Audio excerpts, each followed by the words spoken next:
wabarakatuh. Waalaikumsalam warahmatullahi wabarakatuh. Masih ada yang nggak jawab. Udah, saya pantun aja ya. Dikulum dikunyah. Assalamualaikum semuanya.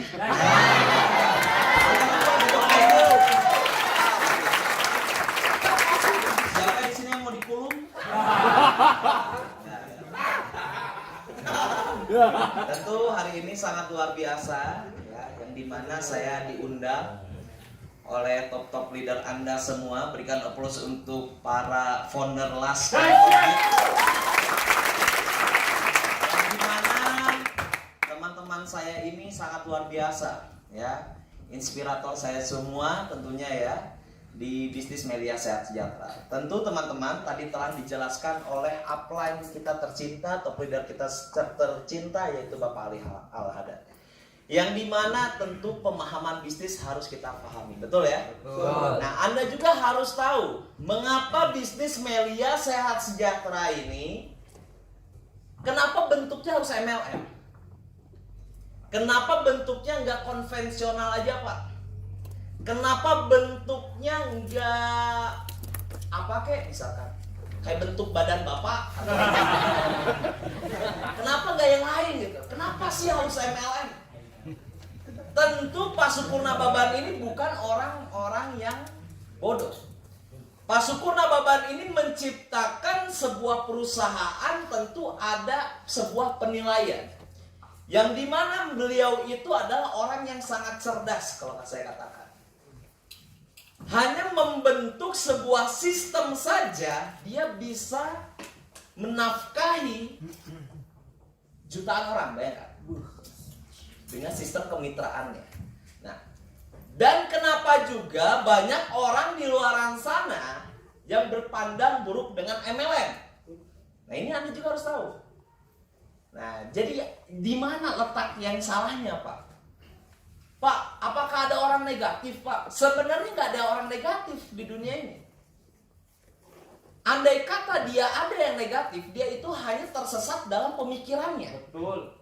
Karena saya, Pak Ar, Pak Denny, Pak Dendri, Pak Yudi bukan orang yang MLM banget, enggak. Wah Pak, Bapak cinta MLM banget, enggak. Justru saya orang yang awalnya paling benci sama yang namanya MLM. Kenapa saya bisa benci? Karena dulu saya nggak paham tentang MLM. Apalagi Pak Dendri. Ya kan? Badan otot. Kalau nanya di mana WC, di belah sini. Mana otot? Kentutnya aja unik. Brotot.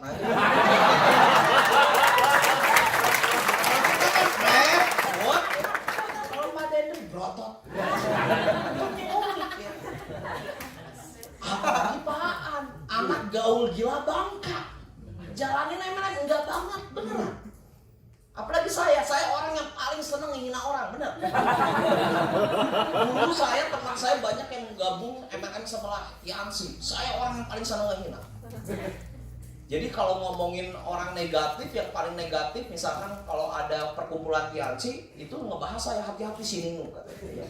Karena banyak member-member Tiansi yang berhenti karena saya. Karena saya orang yang paling negatif dengan MLM gitu. Sehingga kenapa sekarang saya bergabung di bisnis ini? Saya orang yang kritis. Kritis itu nggak salah, saya katakan. Kalau ada orang yang nanya tentang hasil, itu nggak salah. Mereka wajar. Anda berpikir, oh ini banyak nanya, wah ini negatif. Jangan pernah ngejudge seseorang langsung negatif. Karena untuk berbisnis itu memang harus ada banyak pertanyaan. Dan mereka bertanya itu bukan hal yang salah. Mereka bertanya itu karena mereka ingin tahu. Nah, terkadang kita melihat prospekan itu, kita sebagai leader di sini, betul ya? Kita melihat prospekan itu dikit-dikit negatif, dikit-dikit negatif. Enggak, sebenarnya.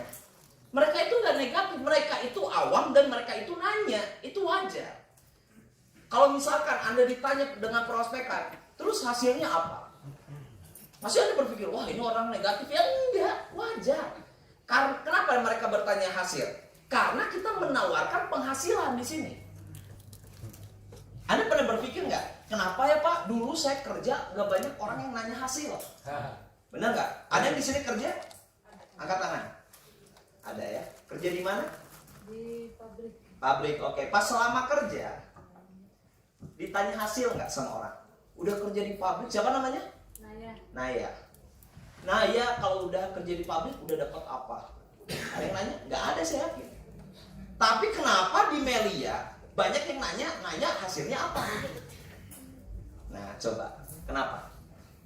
Kenapa kalau kita kerja di sebuah perusahaan, kita tidak pernah ditanya hasilnya apa? Enggak. Udah kerja di Toyota hasilnya apa? Enggak pernah kita ditanya. Tapi kenapa kalau di Melia kita selalu ditanyain hasil? Nah, coba. Pernah nanya nggak ke diri sendiri kayak gitu? Jawabannya apa kira-kira? Tahu jawabannya apa? Karena kita menawarkan kesuksesan di sini. Kita menawarkan sebuah harapan perubahan di sini. Maka mereka menanya hasil itu adalah hal yang wajar. Wajar. Ngomongin juta-juta. Kalau saya pribadi di prospek, saya pasti nanya kayak gitu. Terus hasilnya apa? Emang kamu udah dapat apa? Wajar. Begitupun orang tua kita bertanya kepada kita. Emang dek, selalu keluar malam itu udah hasilnya apa? Anda bilang, wah orang tua gue negatif. Mana ada negatif? Ya wajar nanya. Yang negatif itu loh. Karena yang namanya kerja itu memang harus ada apa. Kalau Anda selama bekerja di bisnis ini bertahun-tahun atau berbulan-bulan belum ada dampak, berarti kerja Anda belum efektif. Belum tepat sasaran. Karena yang namanya kerja itu harus ada dampak. Pak, saya udah berjuang Pak di home prospek Pak. Prospek enggak? Enggak Pak, nyolok doang handphone. Ya itu bukan kerja. Itu namanya nongkrong. Betul.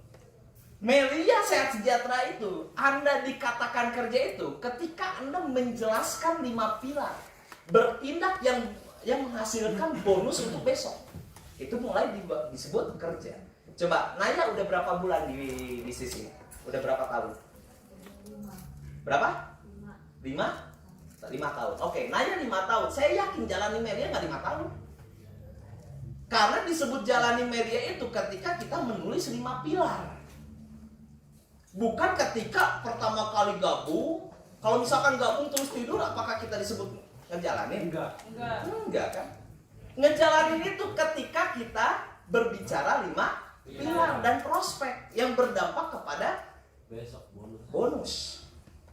Nah, ada 3 tahap prospek, yaitu ice breaking, 5 pilar dengan marketing plan dan AB4 dan closing. Saya mau nanya kepada teman-teman di sini, kira-kira yang paling penting di 4 ini apa?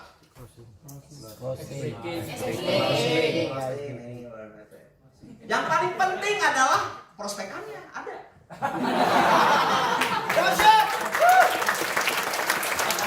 Sekarang tempat ini kalau misalkan nggak ada prospekannya, mau siapa yang gabung? Ya kan? Yang pertama prospekannya harus ada dulu. Betul. Nah setelah itu baru. Yang paling penting apa? Betul. Yang paling penting adalah ice breaking. Ice breaking adalah membuka gembok. Saya sering ngepospatin orang hanya dengan ice breaking. Benar. Pak, prospek itu apa sih Pak? Prospek itu yang penting orang gabung, titik, udah selesai. Kalau orang yang nggak dijelasin tapi nyetor duit, ya udah mantap. Yang penting ada omset besok. Benar nggak? Daripada lu berbusa-busa nggak keluar duit.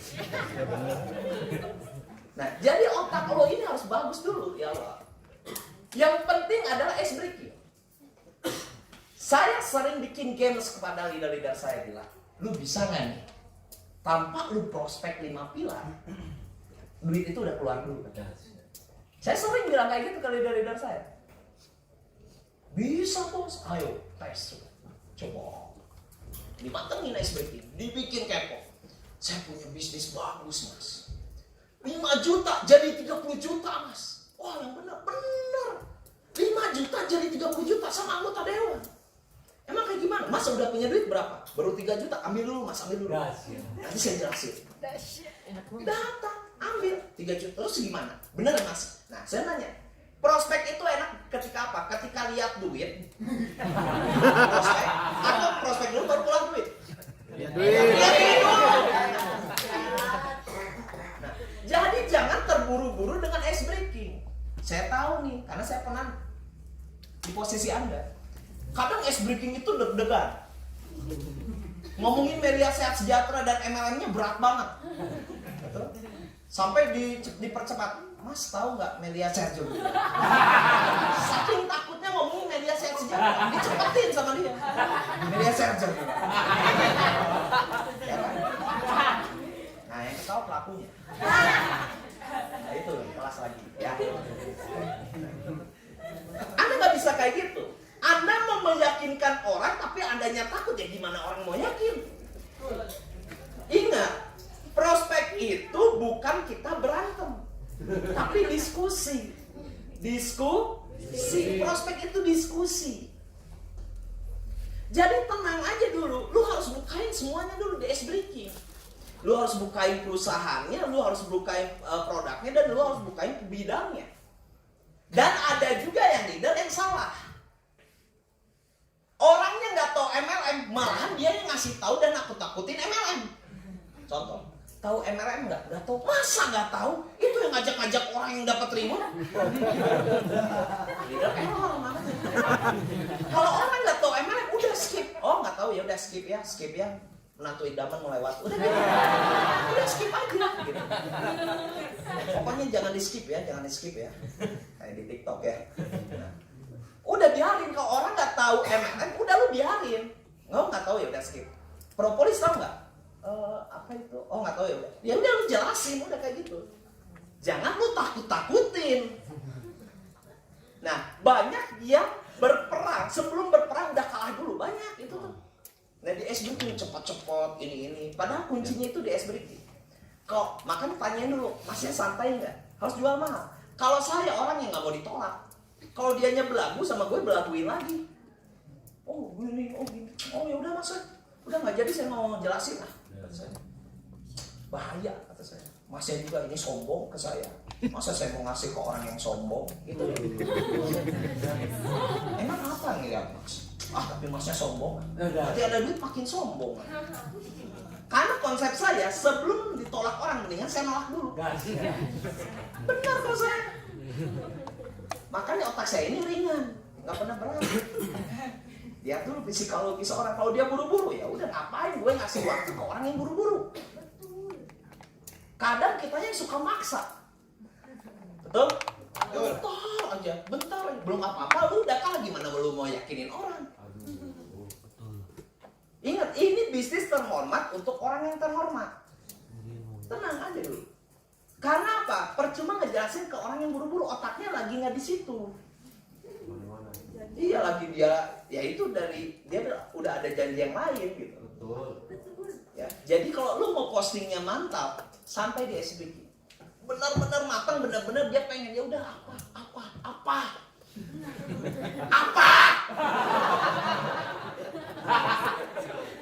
Nah, itu enak kayak gitu ngebacotnya, bener nggak? Yang bener mau nih, bener mau udah. Udah, matiin dulu handphonenya, gue jelasin ya. Udah jelasin. Enak, empuk, percaya. Pas gabung.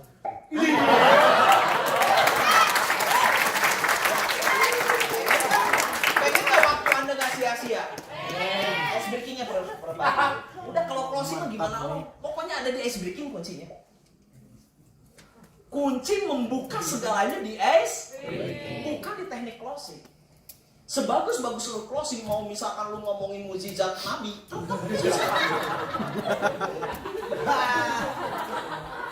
kalau orangnya nutup diri, betul ya? Mau lu bodoh-bodohan, bodoh closing, kalau orangnya udah ngebuka diri, udah gampang, ya udah gabung saya. Jadi kuncinya adalah gimana caranya orang mau membuka diri. Makanya saya sering bilang, yang penting dengerin dulu, gabung gampang, yang penting dengerin, kata saya. Karena dari ngedenger orang gabung, bukan dari gabung orang ngedenger. Nah, itu yang harus Anda paham. Siap? Siap. Lalu kenapa yang tadi saya jelaskan, kenapa Pak Syukur Nababan memilih bisnisnya MLM? Kan bisa yang ngekonvensionalin yang lain.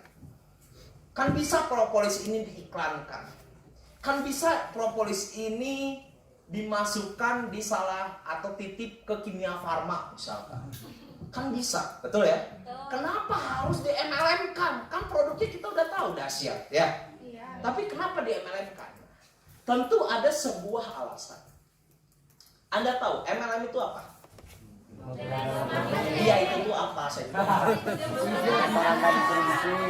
Sistem pemasaran. Lebih tepatnya adalah ide pemasaran.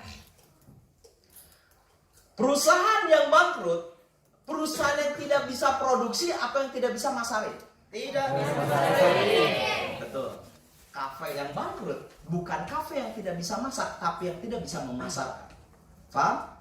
Jadi kunci perusahaan itu berada di sebuah pemasaran. Anda tahu pemasaran? Pemasaran tahu? Ih, kamu buat aku pemasaran deh.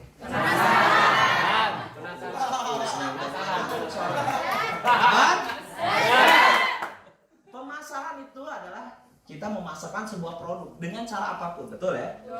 Anda harus tahu nih. Ada spidolnya.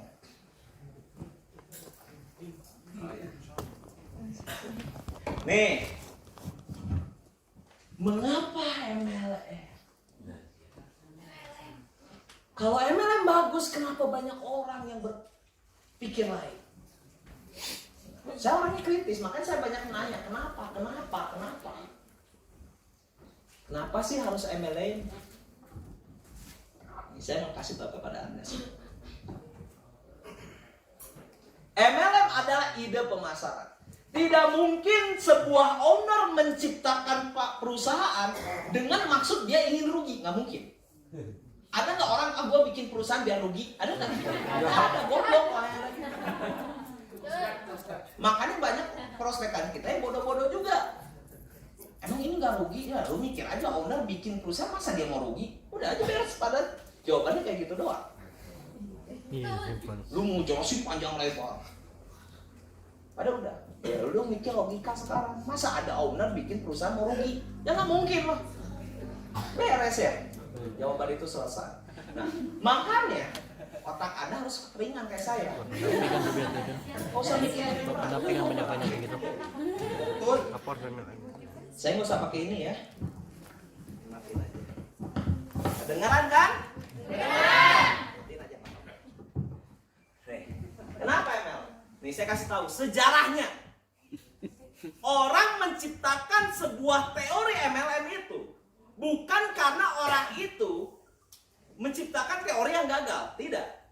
Orang pasti menciptakan teori ingin memudahkan pekerjaannya, betul nggak? Betul. Nah, itu satu. Nah, kenapa MLM?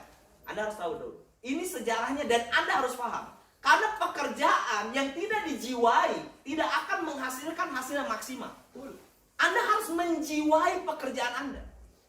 Anda nggak bisa pengen sukses di Melia, tapi Anda tak malu ke Melia, nggak bisa. Itu namanya pengkhianatan. Betul. Misalkan polisi tidak menjiwai jadi polisi, ya gimana? Betul ya? Segala sesuatu pekerjaan wajib dijiwai. Kenapa saya belum sukses, Pak? Penjiwaan Anda terhadap bisnis Anda itu kurang. Saya kasih tahu. Kalau misalkan penjiwaan terhadap diri Anda kurang dalam pekerjaan Anda, maka tidak akan all out, tidak akan keluar semuanya kemampuan Anda. Sehingga Anda akan malu dengan pekerjaan Anda. Bagaimana Anda ingin sukses kalau Anda malu dengan pekerjaan Anda? Nah itu pertanyaannya. Pertanyaannya gini, siapa di sini mahasiswa? Oke, kamu siapa namanya? Siva. Nah, Siva mahasiswa. Kalau ditanya orang, Siva sibuk apa? Jawabannya apa? Mahasiswa. Padahal dia bisnis. Kenapa nggak bilang bisnisnya? Saya bisnis Melia. So, kalau ditanya sama orang di jalan, Mbak Siva sibuk apa? Tapi utamanya? Ya udah. Artinya apa? Masih ada sedikit penjiwaannya kurang. Dia masih menyumputi, like the meaning dan nyumputi. Dia masih menyembunyikan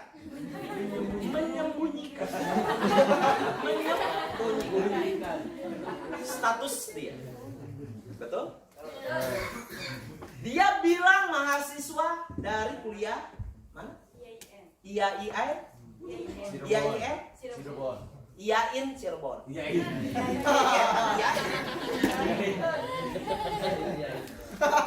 Secara tidak langsung dia nggak promosiin IAIN. Padahal dia harus bilang, sibuk apa Mbak Siva? Saya sibuk bisnis sambil kuliah. Harusnya balikin. Bukan kuliah sambil bisnis. Karena yang menghasilkan itu yang harus diutamakan. Betul. Nah, ini sudut pandang yang harus Anda lakukan. Mantap.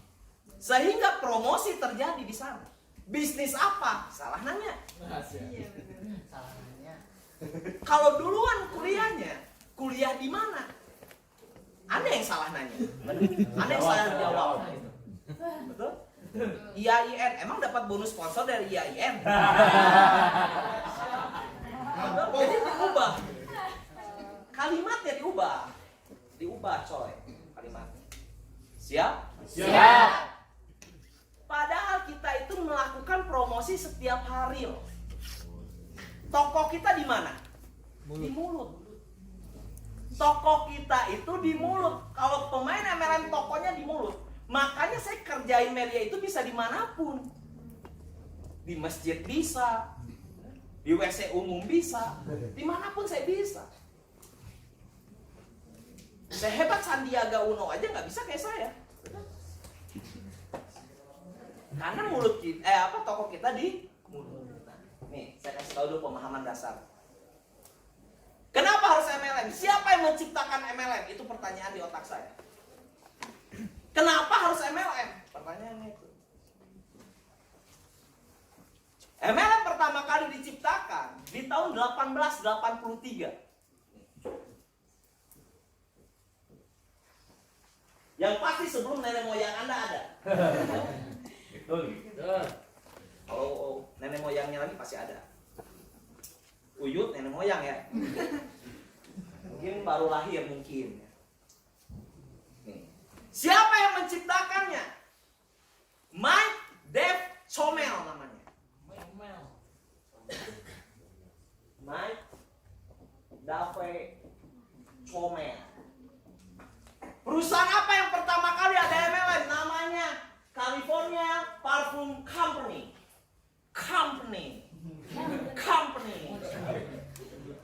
California Parfum Company. Ya kayak orang Inggris ya.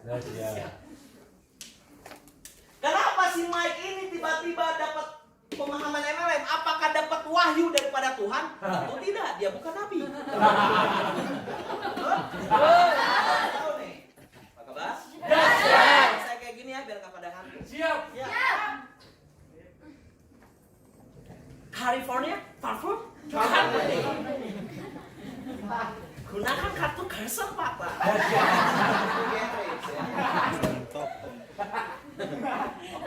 Saya kasih tahu. Si Mike Dave Chomel ini pertama kali dia nyiptain parfum dan tentu tiba-tiba dia tidak berpikir tentang MLM. Dia itu pergi ke bank dengan niat ingin meminjam uang untuk usahanya di awal. Jadi datang si Dave itu ke bank tersebut di California itu. Ketika itu dia mempresentasikan tentang bisnisnya dan dia tidak di-ACC oleh bank tersebut. Bukan karena bisnisnya yang jelek, tapi bank itu lagi tidak ada uang. Dikarenakan di tahun 1883 itu sedang terjadi resesi ekonomi. Terjadi resesi ekonomi itu terjadi dua, antara dengan wabah seperti saat ini dan perang dunia. Jadi anggaran uangnya lagi dilarikan kepada perang dunia ketika di Amerika Serikat tahun itu. Biar Anda paham. Dia bingung dan dia pun loyo pulang ke rumahnya dia. Sambil membawa parfumnya. Datanglah temannya. Saya lupa namanya siapa. Si Anu anggap ya. Si Anu datang. Siapa namanya? Alex ya? Oh iya. Nomor saya udah tahu cerita ini udah hatam ya. Si Alex datang bertanya kepada Dev, "What happened ayah naon?" Kata Alex, "Ayah naon, bro?" Dev mau ceritakan, gue punya parfumnya bagus lah kata saya. Saya menciptakan ini dari ini, dia nggak tahu. Dia ceritakan formulanya. Tentunya nggak ada plankton ya, jadi nggak diambil formulanya.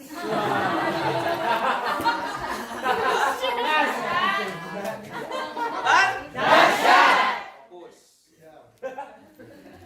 Tapi ini saya cerita serius ya. Cuman biar Anda nggak ngantuk. Diceritain dan lain-lain sehingga si Alex itu ngambil parfumnya dan dia coba. "Wah, ini bagus parfumnya," kata Alex. "Udah gini aja, saya yang masarin deh," kata dia. "Gue yang masarin," kata si Alex. Langsung si Dev itu punya ide langsung. "Oh ya udah, lu aja yang masarin. Nanti uang untuk jatah promosinya gue lariin ke lo ya. Tapi lu jangan ngejual lebih daripada apa yang gue tetapkan. Nanti ada jatah dari gue, persenan. Contoh anggap misalkan parfumnya 100.000, dia nggak boleh jual lebih daripada 100.000. Pokoknya 100.000, pokoknya gue nanti kasih. Untuk apa? Menjaga kestabilan harga produk itu dulu. Karena masih proses. Janji ya, Dev? Oke, janji. Nah, disitulah metode yang namanya DS. Apa? Direct selling. Apa itu direct selling?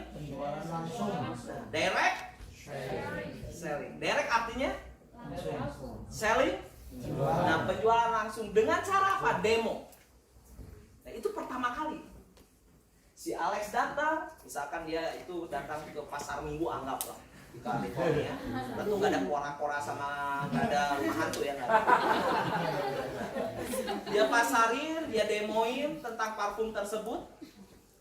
Banyak yang beli ke teman-temannya, terutama bisa. Oh, dia datang ke pesta temannya, dia promoin itu.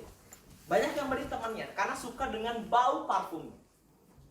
Pulang habis parfumnya. Berbicara kepada si Dev, habis kata dia. "Oh ya udah, ini jatah lo nih." Dapatlah pertama kali bonus sponsorship si Alex. "Nih, lu udah nggak promosi nih, ini jatah lo." Cash langsung, cash-cashan. No reward, ingat ya. Cash langsung. Oh yaudah, senang si Dev. Yaudah, gue mana barang lagi, gue senang. Nah, dia promo. Nah, taunya temennya ngabarin ke rumah dia, "Gue suka parfumnya, pas gue pakai banyak orang yang suka. Gue mau dong ikutan dagang juga." Nah, ke si Alex. Si Alex bingung. Waduh, kalau dia ikut dagang berarti saingan dong. Nah, dia bilang ke si Dev, "Dev, ada teman gue, konsumen gue yang beli, dia mau ikut dagang katanya. Kalau dia ikut dagang nanti saingan sama gue." Mikir si ini, si Mike Dev Komel ini, Komel temennya itulah Alex itu. Nah, dari situ dia mikir, oh gimana ya? Oh, strategi marketing. Oh yaudah gini aja. Nanti setiap pertumbuhan, yaudah itu jadiin distributor lo. Apa itu distributor? Nah, dia masih bingung si Alex itu, dijelasin sama si Mike Komel itu. Nanti setiap ada orang yang ambil, setiap omset yang tumbuh di distributor lo dapat persenan tanpa lo yang dagang. Oh gitu? Iya. Wah, ajib kalau kayak gitu. Yaudah. Nah, disitulah mulai dia punya downline. Siapa? Kayak gitu. Dagang, kita juga dagang, benar nggak? Dagang apa? Propolis. Nah, kayak gitu. Nah, dengan cara seperti itu terjadilah multi level marketing.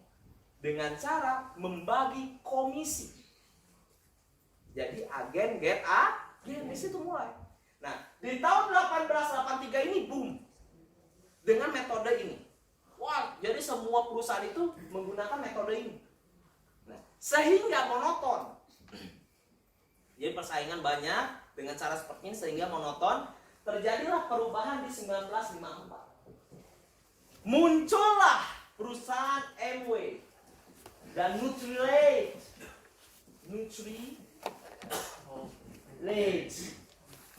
Dengan sistem yang berbeda. Dengan dia berubah sistem, dengan cara dia menghargai orang yang setia dan membangun bisnisnya pertama. Dengan cara apa? Sistem reward. Sebenarnya ini nggak salah. Dia itu bertujuan untuk apa? Menghargai orang yang berjuang bersama dengan perusahaan ini. Sistem reward itu. Dan sistem. Nah, disinilah rantai duplikasi terputus. Mulai kayak gini terus MLM kita. Sampai ada ceni, ya kan? Gempeng, ya kan? Temennya Parto, ya kan? Nah itu temennya Parto ya sama Narji.